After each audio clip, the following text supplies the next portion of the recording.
말씀의 제목 당연하다 생각하는 세대여. 당연하다 생각하는 세대여. 본문은 누가복음 17장 11절부터 19절까지 말씀입니다. 추석 연휴간 오고 가는 정을 많이 나누셨을 수도 있고 혼자 외로이 보내실 수도 있겠죠. 오늘 말씀은 하나님께서 영적 가족으로 초대하고 하나님이 영생으로 가는 길을 소개해 주고 있습니다. 예수님께서는 이 땅에 33년 동안 사셨는데 그 중에서 3년 반 정도만 공생의 기간을 통하여 자신을 세상에 드러내시면서 하나님 나라를 전파하셨습니다. 그래서 3대 예수님이 하신 사역이 하나님 나라를 전파하며 가르치며 고치신 사역이 되겠습니다. 그 중에서 이제 치유의 사건, 오늘 치유 사건인데요. 이 치유해 주신 사건을 통해서 말씀에 또 교훈을 받고자 합니다. 본문에는 예수께서 예루살렘으로 가실 때라고 되어 있는데 영어 표현을 좀 더 보면 효과적이에요. on the way란다는데 도중에 예루살렘으로 가는 도중에 멈췄다는 뜻이에요. 가는 길가에 뭐 이런 의미가 아니고요. 원래는 목적지가 가야 되죠. 근데 가는 길에 멈췄다. 이제 이것을 우리는 기억을 해야 되는 것이죠. 가실 때 사마리아라 갈릴리 사이로 이제 지나가시게 되는 장면이에요. 그래서 한 마을에 들어가실 때 일어난 사건입니다. 물론 예수님의 행보는요, 절대 우연은 없습니다. 우리는 이제 가다가 보면, 어떻게 만났노? 이런 게 있는데, 그런 게 없어요. 저도 이제 서울에 이제 고시 공부를 한다고, 공부하고 있었는데, 진짜 길을, 서울 시내에서도 한복판에 길가에서도 또, 대학 선배님을 탁 만나는 거예요. 상상 못했죠. 그 사람 뭐, 대구나 울산에 있겠지, 이렇게 생각했는데, 서울 한복판에서, 이래 되는 거죠. 이야, 우연 없습니다. 그것을 계기로 해서 제가 신학을 하게 됐고, 목사가 되었기 때문이죠. 얼마나 하나님은 계획하시고 있는지 몰라요. 오늘 우리는 이 예수님께서 한 마을에 들어감을 통하여 하나님의 은혜를 드러내시는 장면이 나타납니다. 하나님의 은혜가 어떤가 한번 볼까요? 첫 번째, 은혜 베푸시려 주님은 그 마을에 찾아가셨다는 거죠. 먼저 찾아오신 하나님을 오늘 예수님이 보여주고 있습니다. 여러분, 죄를 범하면요, 잘못을 저지르면요, 숨게 되는 것이 사람의 본성이에요. 죄를 저지르고 숨었던 최초 인류가 누구죠? 아담이죠. 아담은 죄를 짓고 나서 선악을 알게 하는 나무 열매를 먹고 나서 자기가 벗었음을 하게 되죠. 부끄러웠어요. 그래서 이거 부끄러움 어째 감출까? 잎사귀라도 가려봤더니 해가 쨍 나니까 잎사귀가 쫙 말라버려서 아무 효과가 없어요. 그래, 대책이 없는 거죠. 또 가리도 또 벗고 뭐 이러는 거죠. 그래서 어쩔 수 없이 그냥 나무 그늘에 숨어 있었습니다. 이 어쩔 줄 몰라 하는 그에게 하나님은 먼저 찾아가셨다는 거죠. 아담아, 그래서 이렇게 부릅니다. 네가 어디 있느냐? 하나님 우주 만드셨는데 이 지구 땅에 에덴 동산에 그 나무 하나 밑에 숨어 있는 거 안 보이겠어요? 다 보입니다. 다 보여요. 그래서 몰라서 질문한 게 아니라는 것이죠. 회개의 기회를 주시고자 다시금 은혜의 관계로 아담을 부르시고자 먼저 찾아간 줄로 믿을 수 있기 바랍니다. 그래서 죄와 허물의 속성은 뭐냐면 관계 파괴에 있습니다. 죄로 인한, 즉 잘못으로 인한 벌보다 관계 파괴로 인한 손실이 훨씬 큽니다. 예를 들면 어떤 애가 저라고 할 수도 있고 여러분일 수도 있습니다. 아이 때 초등학교 1학년 이하라고 봅시다. 그때 너무나 빵이 먹고 싶어요. 그래서 빵 한 개 먹고 싶어서 가본 고민하는데 아빠는 주무시고 계셔. 근데 지갑은 뜩 보이는데 해필 지갑이 열려있네. 1,000원짜리가 탁 보여요 그냥. 그래서 몰래 한 장 뺍니다. 그래서 가가지고 전빵이라 그러죠. 옛날에 전빵 몰라요? 전빵이라 그랬잖아요. 가게 매점 전빵에 가가지고 빵을 하나 사서 얌얌얌얌얌 너무 맛있어요. 그래서 입을 잘 닦고 이제 집에 와서 그러니까 아빠가 이제 깨어 있는데 보니까 뭐 질문합니다. 너 돈 1,000원 못 받니? 예, 몰라서 질문한 거 아니지요? 아빠 자식 간 돈 1,000원 없어도 되고 있어도 되죠? 별 상관없어요. 큰 죄가 아니에요, 사실은. 이 자식이 아빠에게 말하지 않고 돈 빼갔다는 게 문제인 거죠? 예. 아빠 것을 손댔다는 게 문제인데, 아빠는 참아줄 수 있어요. 근데 이것이 언제든 이런 버릇이 또는 이런 잘못을 다른 누군가에게도 할 수 있다는 거죠. 그럼 뭐가 되죠? 절도죄가 되죠. 예. 그래서 이런 아이로 성장할 것이 염려되어서 아빠는 회개 기회를, 잘못을 뉘우칠 후회할 기회를 주고자 너 돈 1,000원 못 받니? 라고 질문하는 거예요. 아니요. 이때 아들이 아빠 잘못했어요. 이래야 되는데 아니요. 못 받았어요. 저를 의심하는 거예요. 이렇게 뻔뻔하게 나가는 거예요. 그러면 서로 신뢰가 깨지게 되는 거죠. 그죠? 예, 그래야 되는 거예요. 예수님은 은혜 베푸시러 한 마을로 먼저 찾아가셨습니다. 그러자 나병, 문둥병이라고도 칭해지는데요. 나병 환자 10명이 예수님을 만나러 나옵니다. 그런데 만나러 와도 요까지도 못 오고요. 저 정도, 차 있는 저 정도 끝까지 멀리 떨어져야 돼요. 그게 이제 유대인의 정결례라고 하는 하나의 그런 규례가 있습니다. 법칙이라는 거죠. 나병 걸린 사람, 문둥병 걸린 사람, 피부병 걸려가지고 고통 중에 있는 것도 고통인데 사람들이 전염될까봐 상대를 안 해주고 오히려 격리를 시켰어요. 격리. 그래서 멀리 서서란 표현이 나오는 이유가 그게 있습니다. 만났으면 가까이서 얘기도 하고 악수도 하고 해야 되는데 그 개념이 아니고 만났기는 보긴 봤는데 멀리 있다. 그래서 정결례가 따르면 1차 7일간 격리를 하고요. 그 사람이 만약 피부병이 있으면 그게 또 전염성이 없으면 이제 해지시켜 주지만 가까이 올 수가 있지만 그렇지 않으면 또 2차 또 7일간 격리를 하는 게 유대인의 정결례법이에요. 그래서 가까이 접근할 수가 없습니다. 그리고 그들은 또 어떻게 했어요? 다닐 때 저를 보세요. 딴 데 쳐다보지 말고 입술을 윗 입술을 아래 입술을 덮어야 돼. 무정하다 이렇게 발음도 안 되는데 무정하다 하면서 크게 소리쳐야 돼요. 그래서 다른 사람들이 가까이 안 오게끔 해야 되는. 그럼 다른 사람들 뭐해? 아이고 저 사람 병 걸렸구나. 몸속 병 걸렸네. 아이고 하나님한테 죄를 져가지고 무정하다 되니까 죄진 인간이니까 성격 상정하면 안 돼. 뭐 이렇게까지 생각할 수 있잖아요. 그죠? 창피한 일이에요. 알고 보면. 그래서 소리쳐서 사람들이 부정 타지 않게 우리나라 말에 옛날에도 그렇잖아요. 집안에도 대부분 어느 집이나 이 부정 타게 왜 이래? 그런 거 있죠. 말만 험하게 퇴퇴퇴 하고 부정 탄다고 하지 말라고 그죠? 이 부정 타다. 부정 타지 않도록 조심토록 하였어요. 그래서 이들은 예수님을 어쨌든 소문을 들었든지 어쨌든 들었으니까 들어오신다는 마을로 들어왔다는 걸 아니까 이제 소리를 높이는 방법밖에 없죠. 본문에 소리 높여 말합니다. 외칩니다. 여러분, 소리 높여 말하는 용기가 있는 게 은혜인 줄로 압니다. 두 번째, 그래서 그들에게 하나님 은혜는 뭐냐면 간절한 자에게 먼저 임한다는 거예요. 하나님 은혜는 간절한 자에게 먼저 임해요. 네, 우연히 어제 TV를 맞는 TV 영화를 해주더라고요. 했는데 어떤 팀은 배구팀인데 29전 29승 1등이라. 그런데 한 팀은 29전 29패라 1승도 못했어. 그래가지고 시합을 하는데 누가 간절하겠어요? 29패 한 팀은 1승이라도 해보는 게 소원이라 그 팀이 간절하니까 막 온 사람들이 모든 걸 그거에 집중하는 거야. 그래서 결국 진짜 30전 29패 1승을 해요. 그걸 해야 된다니까요.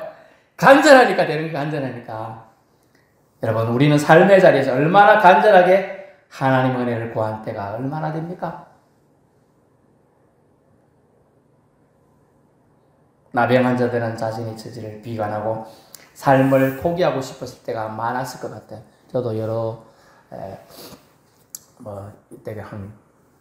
이때까지 살다 보니까 기도 제목들을 이렇게 막 제가 목회자니까 기도 좀 해주세요. 연락이 오는 경우들 많이 있어요. 안타까운 이제 병 때문에 하는 기도도 있고, 또 귀신 잡힌 가족 때문에 귀신을 좀 쫓아달라 중보기도 하는 기도도 있고, 또 이래저래 기도들이 또 취직이나 이런 문제도 있고, 결혼 문제도 있고, 또 이혼 문제도 있고, 많은 문제거리로 전화가 옵니다. 라고 연락이 와요. 그 전화하면 간절한 기도하고 막 바로 무릎 꿇을 때도 있고, 그렇습니다. 그런데 이 나병 환자들은 자기 몸이 썩어가고 떨어지고 이런 걸 볼 때 살고 싶은 생각이 별로 없겠죠. 솔직하게 그럴 것 같아요. 그러면서 또 뭐예요? 반면에 하나님을 원망하는 마음도 있겠죠. 예, 있어요. 사람이잖아요, 사람. 예, 있습니다. 또 사람들 시선 때문에 자유롭게 다닐 수도 없죠. 그래서 그거는 기관하는 곳이 정해져 있어요. 제가 이제 서울에 있을 때도 있고, 또 경기도에 제가 있었던 지역에 근처에 보면 그런 마을이 있더라고요. 나은 자들만 있는 마을이 있고, 내가 또 김천 고향에 있을 때도 그런 마을이 있었어요.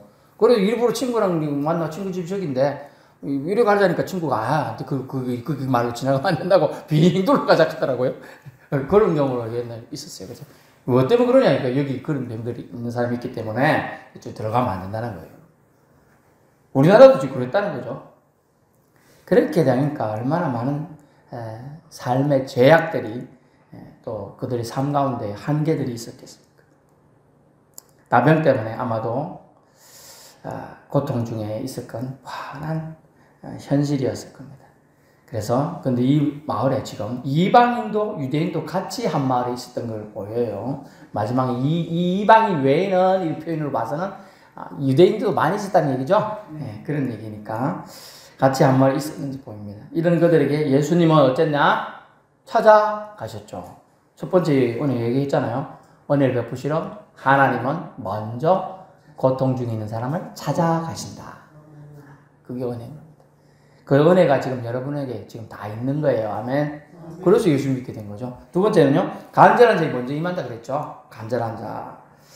그래서 그들은 어떻게 했어요? 좀 전에 말했잖아요. 예수님이 찾아오셨다는 얘기를 듣고 기회를 놓치지 않고 예수님에게 희망을 걸고 외치죠. 희망 없는 사람은 저 사람이 뭘 어쩌겠어. 째리보고 그냥 말겠는데 이 사람들이 다 어째요? 13절 예수 선생님이여 우리를 불쌍히 여기소서 하거늘. 아멘. 따라해보세요. 예수님, 나를 불쌍히 여기소서. 아멘. 저 예수의 긍휼이 불쌍히 받지 않고도 살아갈 사람이 여기서 한 명도 없습니다. 여러분에게 10초만 지금 호흡을 딱 끊어버리면 깨꼴락 안 하더라도 머리가 마비되고 치매 바로 올 사람 천지고요. 몸 마비될 사람 많습니다.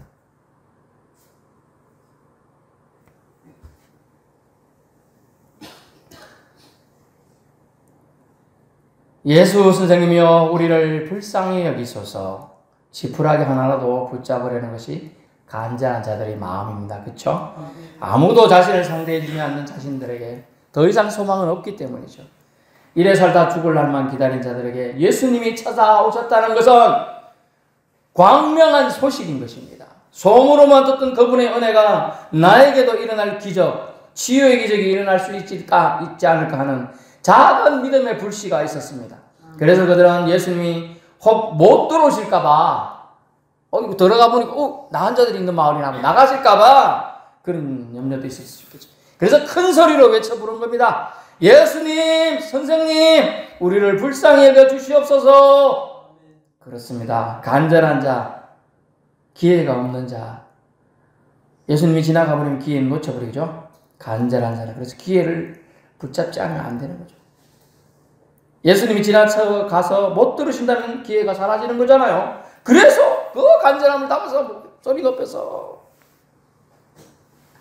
10명이 있었는데 10명, 9명이 예수 선생님이 불쌍히 있었는데 한 명 나는 니들이 하니까 난 가만히 있을게. 이럴 게 아니에요. 이 사람도 했어요. 다 했어요. 10명 다. 긴급 기도는 그래서 긴급한 기도는요. 간단하게 핵심만 하면 됩니다. 그죠? 예수님이라고 불러야지. 그리고 예수님 안 부르면 귀신이 듣고 있다가 뭐하노 이럴 수도 있어요. 그래서 예수님이라고 불러야 돼요. 우리가 영원히 사모할 그 이름, 우리에게 주신 이름, 구원의 이름은 예수님밖에 없습니다. 그래서 예수님이라고 불러야 돼요. 예수 선생님이요. 그리고 기도의 내용이 뭡니까? 불쌍히 여기달라는 거죠. 나를 긍휼히 여기달라는 거예요. 내 지금 고통을 돌아봐 달라는 거예요. 그것만 하면 되는 거죠, 그죠? 왜냐하면 나병, 제 나병을 고쳐줘서 이렇게 말하게, 그런 말하는 것도 아마 그 시대에는요, 좀 부끄럽고 금기시 있는 부분이기 때문에 이런 표현을 쓴 거예요, 여러분. 병원에 여러분 갔습니다. 아이고, 어디가 아파서 오셨어요? 예, 배가 나는데 좀 꼬였습니다. 이렇게 말하잖아요. 의사한테 당연히 말할 수 있잖아요. 근데 이렇게 공공연한 장소에서 이런 식으로 얘기를 하면 좀 안 되는 거예요. 그래서 할 수 없이 나를 불쌍히 여겨달라고 소리치고 있는 것입니다. 여러분, 제가 어찌 보면 이런 몹쓸병이 걸렸나 싶어가지고 이 나병 환자들이 자신이 어찌 이런 몹쓸병이 걸렸나 생각해서 설명하고, 또 제 병은 아마 유전병인 것 같아요. 이렇게 설명할 시간이 없죠. 그래서 딱 긴급한 기도, 딱 자기가 할 내용만 딱 얘기하는 거예요. 자, 물에 빠졌다고 전에도 얘기했죠? 꼬르륵 하고 밑에 한 두 번 들어갔다 나왔어. 이제 숨도 차요. 그럼 뭐 해야 돼? 헬퍼밈 하면 돼. 사람 살려! 두 단어만 되잖아요. 사람 살려! 그죠? 살려주세요까지는 힘들어요. 저는 물에 많이 빠져 죽고 막 때문에 세 번이나 죽고 이렇게 올라가고 사람 살려! 사람도 힘들면 살려! 이까지 끝나는 거예요. 그래도 손만 밑으로 쑥 들어간다니까요. 근데 누군가 손을 꽉 잡아주면 꺼내주면 구원받는 거죠. 구출받고 사는 거예요. 그래서 예수님 나를 불쌍히 여겨주셔서 가장 간략하지만 핵심인 기도예요. 여러분 기도할 때 힘이 없고 지치고 진짜 기도하기 싫으면 꼭 이 한마디 기도는 해야 되는 거예요. 예수님 나를 불쌍히 여겨주세요. 여러분 어려운 단어지만 한 문장밖에 안 되는 거예요. 가식을 벗어야 됩니다. 기도하는데. 예수님 기도는요. 예수님과 나가 1대1 기도예요. 오늘 공중적으로 대표적인 기도하는 거 빼놓고는 대부분 다 1대1 기도예요. 여러분.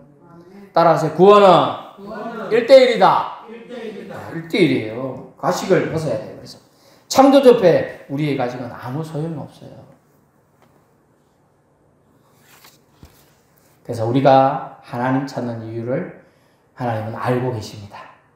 간단하고 진심이 담긴 솔직한 심령의 기도 제목을 올려야 합니다. 어미새가요, 새끼새에게 먹이주는 법칙들 아시죠?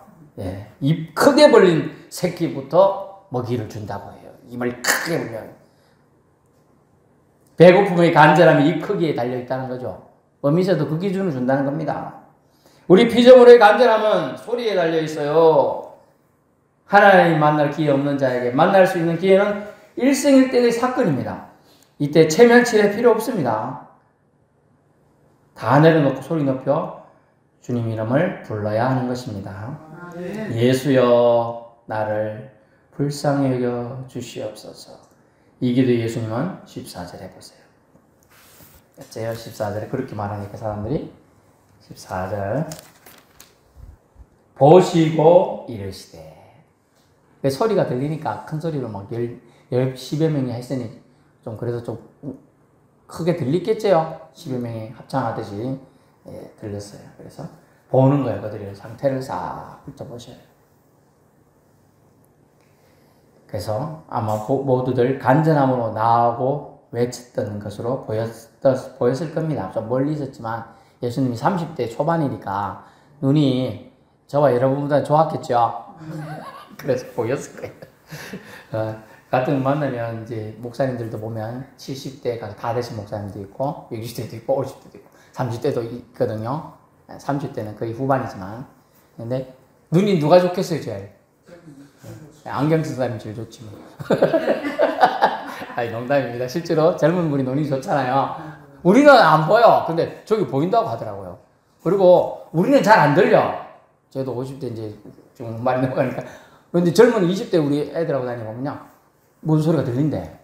진짜로 쫙 보면 들려요. 야. 예, 예수님은 다 보시고 이미 아셨어. 이 보다는 안다는 뜻이거든요. 눈으로만 본다는 뜻이 아니고, 여러분, 통찰해서 사람들의 심령의 상태를 보고 계신 겁니다.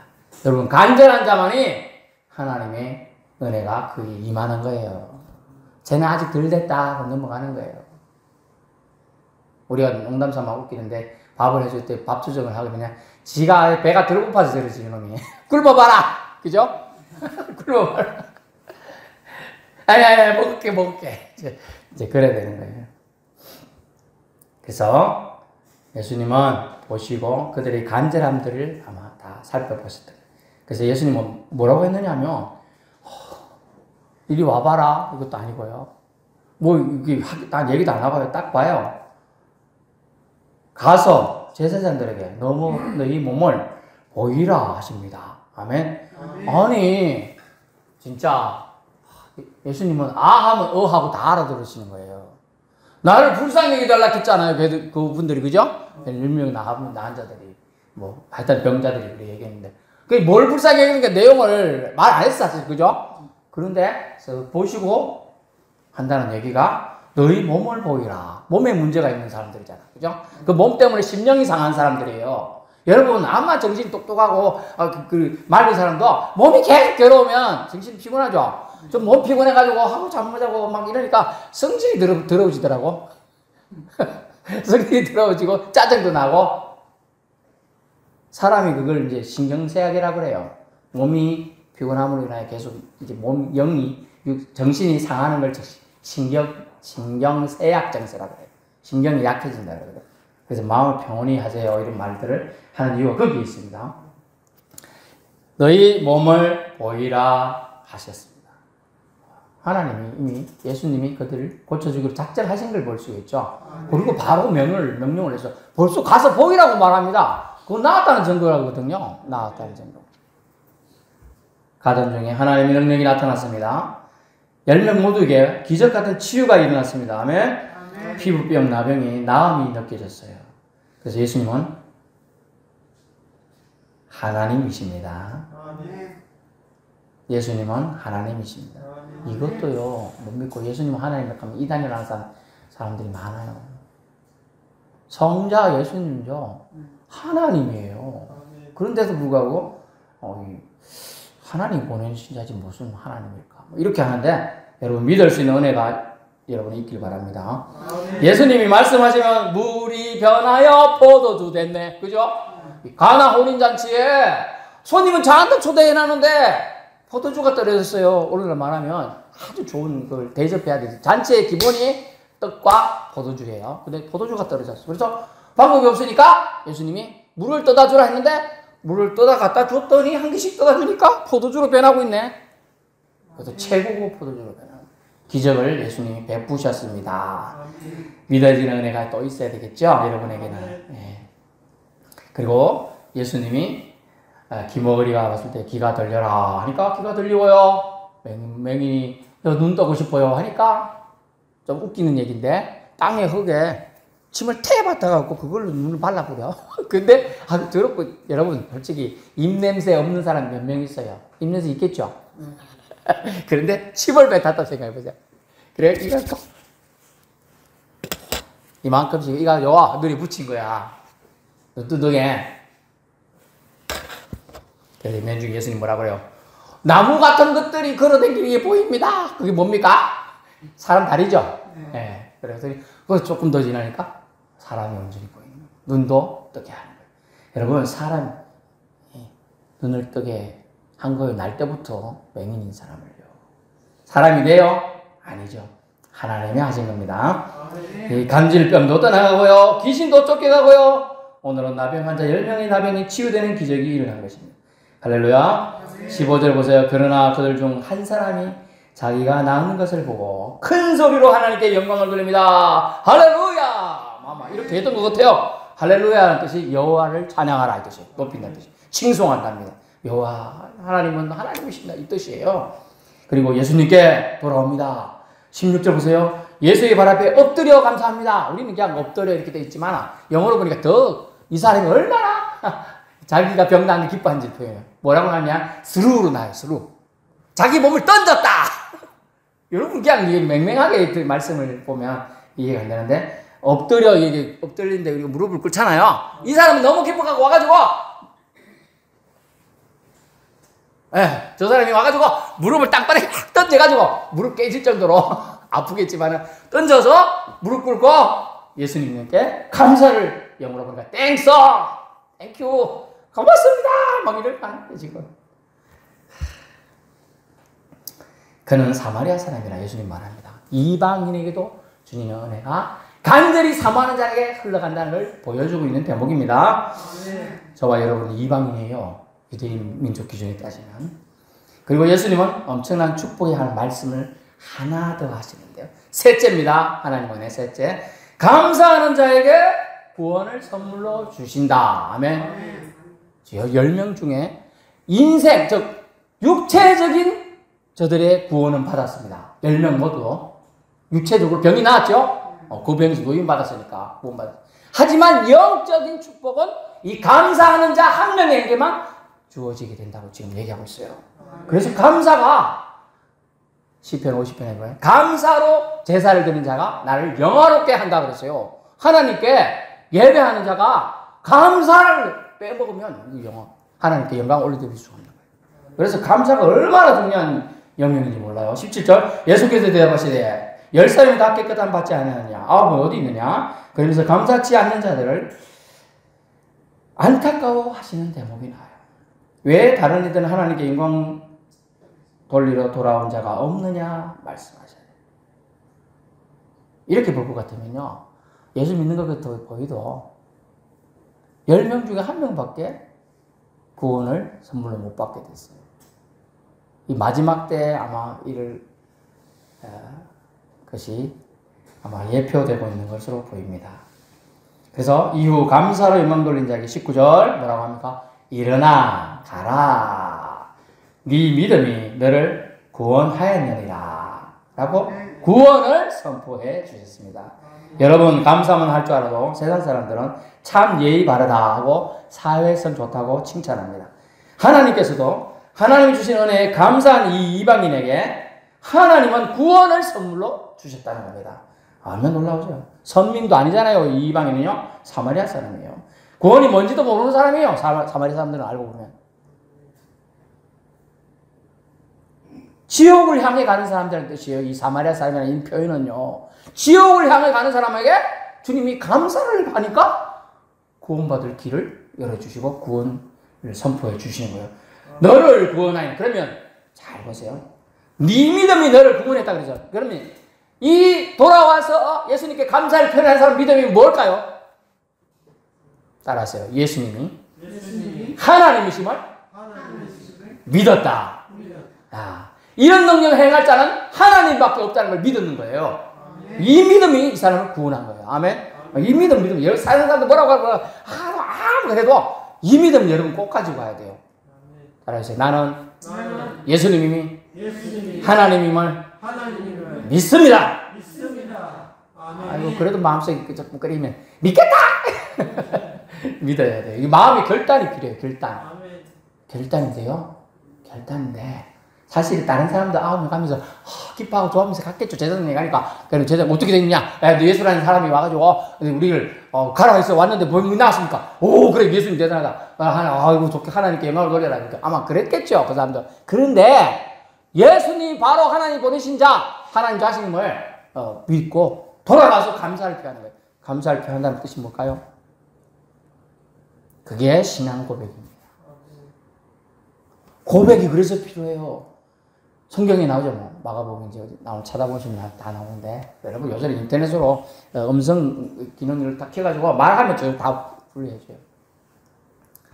마음으로 믿어 의에 이르고 입으로 신하여 구원을 이루느니라. 여러분 마음으로 믿어 의에 이뤄요.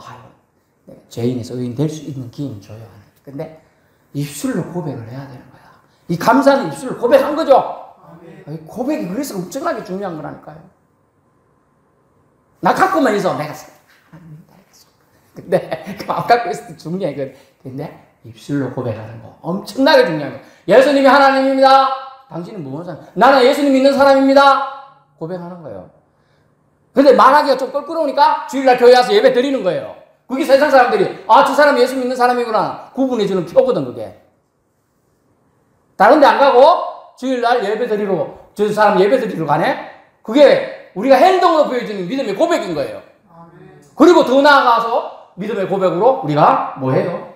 하나님, 예수님은 하나님이십니다. 하나님 보내신 자입니다. 구원자입니다. 이런 고백을 하는 것을 주님은 기뻐하신다는 거죠. 기뻐하니까 입술로 시인한 자에게 하나님이 구원을 주셨다고 말하고 있잖아요. 구원을 이루느니라 완성하게 되는 거예요. 구원의 완성은 여러분의 입술에 고백이 만들어져 있어야 되는 겁니다. 결론 말씀드립니다. 모든 것을 당연시하는 세대에 지금 우리는 살고 있어요. 그래서 감사가 점점 사라져가요. 당연해. 이제 며칠 동안 우리가 저희 애들이 저희랑 진짜 오랜만에 며칠 같이 있었어요. 저희 사모가 참 안 보이게 많은 봉사를 합니다. 저희 집에서도 그래요. 제가 물 뜨는 걸 잘 안 해. 제가 이제 서울 의향에 개척할 때도 정수기가 저희 집에는 없었어요. 그래서 교회는 있는데 물 떠가지고 제가 옛날 따라갔어요. 저는 물을 내야 되니까. 저는 뭐 수돗물 끓여 먹긴 귀찮고 정수기 물 들고 두 통 받아갖고 가는데. 근데 여기 와서는 제가 안 했어요. 여기서 또 그 사택은 또 그 설치가 안 되더라고 정수기가. 정말 귀찮죠. 그 여기 있습니다. 이쪽에 있어요. 그죠? 맞죠? 근데 그거 뜨고 하는 게 제가 잘 안 해. 그럼 며칠 안 떴죠, 물을? 애들이 밤새 물을 안 먹은 거야. 왜 물을 안, 물이 없어, 집에 물이. 아무도 물을 안 뜨니. 사무도 바빠갖고, 요리한도 사람 손님이 많이 왔으니까, 뭐, 10명 왔으니까, 뭐, 손님이 지르다고, 물 뜰 시간이 없는 거야. 물을 안 못 먹었지, 다. 그래서 물 뜨는 게 중요해. 저희 모친도, 와, 네가 언제 물 주나 봤다, 이렇게 했잖아요. 물을 안 떠서 줘서. 물을. 당연하잖아, 그죠, 누군가가. 저는 물 늘 먹고 있었어요. 우리 둘만 살 때는 물 떨어질 일이 없어요. 저도 공급받고, 그 한 통 가지고 이틀 먹기도 하고 3통 먹거든. 근데 4명 있으니까 물이 금방 없어지죠. 그러니까 물 뜨는 것도 감사치 않았다는 걸 알게 됐더라고요. 여러분, 감사는 그만큼 우리가 누리고 있는데도 불구하고 표현하지 않는 세대에 우리가 살고 있어요. 물 뜨는 것만 봐도 알 수 있어요. 그래서 하나님이 그저 은혜로 공급해 주신 것들에 감사를 잊고 사는 세대에 대해서 지금 경고하고 있는 겁니다. 하나님 나라는 하나님께 감사하며 영광 돌리는 자의 것이라는 거죠. 그들에게 구원이 주어지는 은혜도 또한 허락해 주신다 하셨습니다. 비바람 폭풍우 뒤에 고요함의 감사를, 3년 가뭄 뒤에 단 뒤에 감사를, 우중충한 날씨 뒤에 따스한 햇살을 주신 하나님께 감사를 잊고 살았지 않습니까? 우리 인생에 당연한 게 사실은 없어요. 다 하나님의 개입하심이 있었습니다. 하나님의 은혜를 주신 사랑의 선물들이죠. 우리가 예수 믿게 된 것도 하나님의 은혜인 줄로 압니다. 감사 잊지 마세요. 하나님께 영광 돌리세요. 우리에게 예수님 믿으면 구원을 주신다는 약속을 우리에게 주신 것은 최대의 기적 같은 선물이고 은혜인 것입니다. 당연하다 생각된 것에 감사치도 않고 하나님께 영광 돌리지 않는다면 성경은 이렇게 말합니다. 저 돌들로 나에게 영광 돌리게 하겠다 그랬어요. 그러면 뭐예요? 우리를 모두 버린다는 뜻이 되잖아요. 그죠? 여러분, 우리가 살아있을 때 우리 입술을 통하여 우리 행동을 통하여 하나님께 영광 올려드릴 수 있기 바랍니다. 그렇지 않은 인생은 주님은 말씀하셨습니다. 그런 인생은 반드시 서울로 내려가게 된다는 거예요. 지옥 간다는 얘기입니다. 기도하겠습니다.